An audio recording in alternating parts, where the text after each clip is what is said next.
धर्मबुद्धि आंध्र प्रदेश तेलंगाना की लोक कथा। धामबुद्धि लोक कथा आंध्र प्रदेश तेलंगाना। मणिपुर में वृद्ध नामक एक शिल्पी रहता था। जैसा नाम है वैसा ही वह 80 वर्ष का था। पत्नी और पोते के साथ वह एक झोपड़ी में रहा करता था।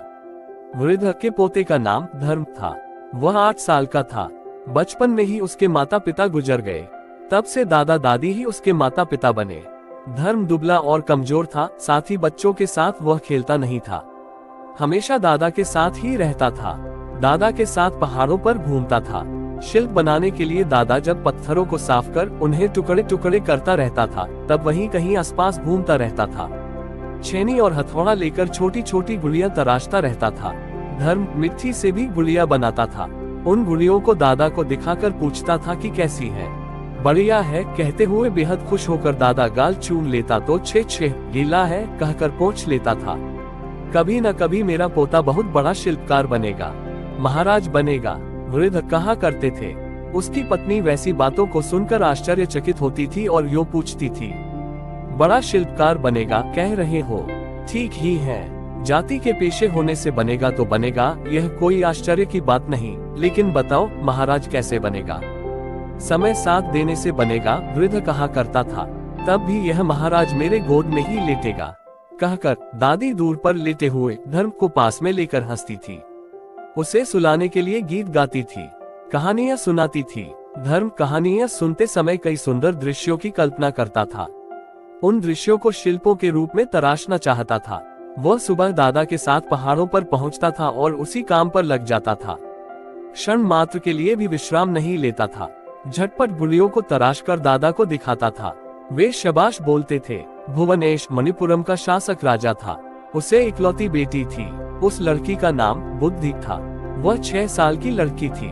राजा हर साल बुद्धि के जन्मदिन के संदर्भ में दावत देता था। पिछले 5 सालों से बड़े पैमाने पर प्रीत भोज चल रहा था। उस प्रीत भोज के लिए मंत्री एवं सामंत राजाओं को न्योता देकर आनंदित होना राजा की आदत थी। इस बार भी राजा ने प्रीति भोज का आयोजन किया। बुद्धि के जन्मदिन को वह त्योहार जैसा मना रहा था। रसोइयों को सहयोग देने के लिए पिछले 5 सालों से वृद्ध भी राजभवन हो आ रहे थे। वृद्ध ने मात्र शिल्पी के रूप में ही नहीं, रसोइया के रूप में भी नाम कमाया था। थोड़ा बहुत कमाने के लिए रसोई का काम भी अपना रहा था। शरीर सहयोग न देने पर भी पत्नी और पोते के पोषण के लिए प्रयास कर रहा था। पोते के साथ वृद्ध राजभवन में पहुंचा था। छोकरा धर्म रसोई में सहयोग तो नहीं दे सकता, लेकिन थाली साफ करना, बर्तन मांजना, काटे गई सब्जियों को रसोइया को देना, पकाए गए पकवानों को ढंग से मेज पर रखना आदि छोटे मोटे काम करेगा, थोड़ी सी सहायता मिलेगी, इसी उद्देश्य से वृद्ध भी उसे साथ में ले आते थे। धर्म ढंग से काम करता था। खाना पकाया गया। चौपाल की मेज पर धर्म थालियां ढंग से रख रहा था। मेज इस छोर से उस छोर तक थी। इस ओर 100 उस ओर 100 बैठकर खाना खाने की सुविधा है। एक एक थाली को ढंग से मेज पर रखते समय धर्म ने एक गुड़ियों को देखा। बाघ की गुड़िया, पुरानी गुड़िया, संगमरमर की गुड़िया अच्छी तो है, लेकिन दाढ़ टूट गई। उसे अच्छा नहीं लगा। दाढ़ टूटा हुआ बाघ बिल्ली के बराबर है, यो सोचकर धर्म हंस पड़ा। राजकुमारी बुद्धि ने हंस रहे धर्म को देखा। क्यों हंस रहे हो? बुद्धि ने पूछा। उत्तर देने के पहले धर्म ने बुद्धि को आंखें फाड़ फाड़ कर देखा। मन ही मन सोचा था कि राजकुमारी गुड़िया की जैसी सुंदर है, आपके बाघ की गुड़िया बिल्कुल ठीक नहीं है। धर्म ने कहा, अच्छी नहीं है तो यहाँ क्यों? निकाल कर फेंक देंगे। बुद्धि ने कहा। मेज पर की गुड़िया को खींचने का प्रयास किया। वृद्ध ने उसे देखा। उसे मना करते हुए वृद्ध ने दौड़ते हुए वहां पहुंच गया। सबके मनाने पर भी बुद्धि नहीं मानी। एक ओर बुद्धि उस गुड़िया को नीचे खींचने का प्रयास कर रही है तो दूसरी ओर उस गुड़िया को मजबूत रूप से पकड़ने का प्रयास कर रहा था, ताकि वह गुड़िया नीचे न गिरे। उसकी पकड़ ढीली हो गई। बुद्धि का बल अधिक था। गुड़िया नीचे गिर गई, टुकड़े टुकड़े हो गई। टूटी हुई गुड़िया को देखकर वृद्ध परेशान हुआ। गुड़िया टूटने का कारण राजकुमारी है, यो कहने से राजा नहीं मानेगा, अपनी बेटी को दंड नहीं देगा। वृद्धा ने सोचा कि सामने दिखाई देने वाला पोता और मुझे ही दंडित करेगा। धर्म रोते हुए दादा को देखकर दुखित हुआ। क्यों रो रहे हो दादा? बाघ से बढ़िया गुड़िया को तराशकर यहाँ रखेंगे। वृद्ध ने कहा, तत्काल कौन तराशेगा?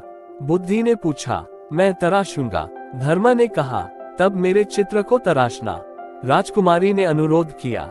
चलो। धर्म ने कहा, राजकुमारी का हाथ पकड़ा। दादा ने मना किया, नहीं बेटा नहीं, राजा के देखने पर गड़बड़ हो जाएगी। यो दादा के कितना मनाने पर भी माना नहीं। वह रसोई घर के पीछे बुद्धि को ले गया। रसोई घर से राजकुमारी को धर्म का ले जाना रसोइयों ने देखा। वे क्या हुआ यो पूछते हुए वृद्ध को घेर लिया। जो हुआ था उसे वृद्ध ने स्पष्ट किया। राजकुमारी की प्रतिमा तत्काल धर्म तराश सकता है क्या? असंभव, सभी ने कहा। तुम तराशोगे तो अच्छा रहेगा। सोचो, उधर सभी प्रीतिभोज के लिए सन्नद्ध हो रहे हैं। राजा आने के समय में वहाँ कोई गुड़िया नहीं होने से प्राण संकट की स्थिति होगी। वृद्ध को सभी ने चेताया।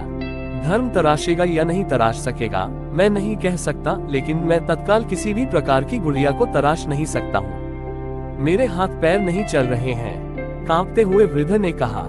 उसने दीवार से सटकर आंखें मूंद ली। रसोई घर के पीछे टूटा हुआ एक संगमरमर का स्तंभ 2 टुकड़ों में पड़ा हुआ। धर्म ने उसमें से एक टुकड़ा लिया, उसे सामने खड़ा कर दिया। पेड़ की छांव में बैठने के लिए बुद्धि से कहा। वह बैठी थी।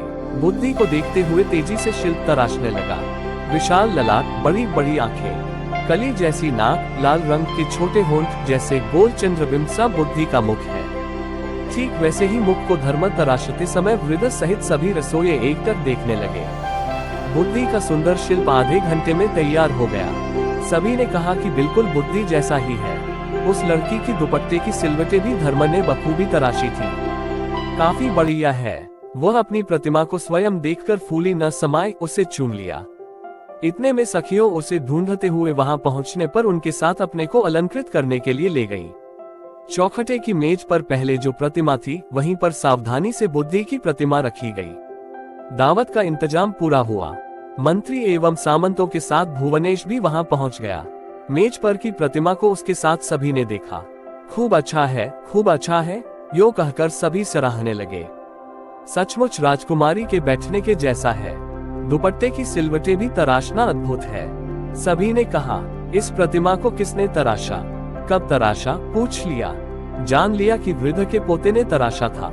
उन दोनों को प्रवेश कराओ, भुवनेश ने आज्ञा जारी की। धर्म कांप रहे दादा के साथ राजा के पास पहुंच गया। तुम्हारा नाम? राजा ने पूछा। धर्म, तुम ही हो जिसने इस प्रतिमा को तराशा? जी महाराज। इतने छुटपन में ही तुम इतनी महान विद्या को सीख गए। आपके गुरु कौन है? भुवनेश ने पूछा। यही है मेरे दादा। अपने दादा के पास ही प्रतिमाओं को कैसे तराशना है सीख लिया। मुझसे भी बढ़कर मेरे दादा और अच्छी तरह प्रतिमाओं को तराशते हैं महाराज। धर्म ने कहा। नहीं, धर्म ही अच्छी तरह तराशता है। पिता के पास आकर हाथ पकड़कर खड़ी हुई बुद्धि ने कहा और धर्म को देखकर हंसी। जन्मदिन के संदर्भ में राजकुमारी को अद्भुत उपहार दिया। क्या तुम जानते हो इसके प्रतिफल में मैं तुम्हें क्या उपहार देने जा रहा हूँ? भुवनेश ने पूछा।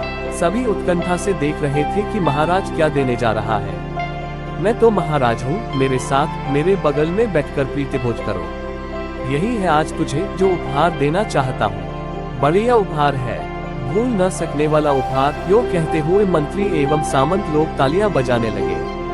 प्रीतिभोज करने के लिए सभी मेज के चारों ओर बैठे थे। इस तरफ धर्म, उस तरफ बुद्धि, बीच में महाराज। तीनों सुंदर दिखे थे। सुंदर दृश्य था। वृद्ध ने ही पूछ कर उन्हें परोसा। खुशी के मारे आंसू उमड़ आए। सोचा था कि मेरा पोता राजा के बराबर। दिन बीत गए। 10 वर्ष के बाद धर्म सुंदर युवक बन गया। राजकुमारी बुद्धि अत्यंत सुंदरी हो गई। दोनों ने बचपन के स्नेह को प्रेम में बदला। शादी कर ली। कुछ ही दिनों में धर्म युवराज बन गया। मैंने कहा था ना, भाग्य चमके तो मेरा पोता राजा बनेगा। हुआ है या नहीं? ऐसा कोई दिन नहीं था। वृद्ध ने पत्नी से यूं नहीं पूछा। हाँ, बन तो गया। लग रहा था कि तुम्हारी ही नजर लगेगी। यो कहकर ऐसा कोई दिन नहीं बचा धर्म की दादी ने नजर नहीं उतारी। दिन फूल जैसे विकसित होकर पूर्णिमा जैसे गुजर रहे हैं। उनका जीवन दिन दुगुना रात चौगुन के जैसा है। मनमोहक लोक कथाओं पर नियमित अपडेट के लिए हमारे चैनल को सब्सक्राइब करना न भूलें, क्योंकि हम कहानी कहने की लौ को जीवित रखने का प्रयास करते हैं। हमारे किसी भी आगामी एपिसोड को देखना न भूलें, जहां हम भारतीय लोक कथाओं के खजाने से अधिक छिपे हुए रत्नों को उजागर करेंगे। हमसे जुड़े और इस अविश्वसनीय साहसिक कार्य का हिस्सा बने, क्योंकि हम आपको लोक कथा इतिहास, लोक कथाओं का अनावरण की मनोरम दुनिया में जाने के लिए आमंत्रित करते हैं। मंत्रमुग्ध और प्रेरित होने के लिए तैयार रहें। जय श्री राम मित्रों।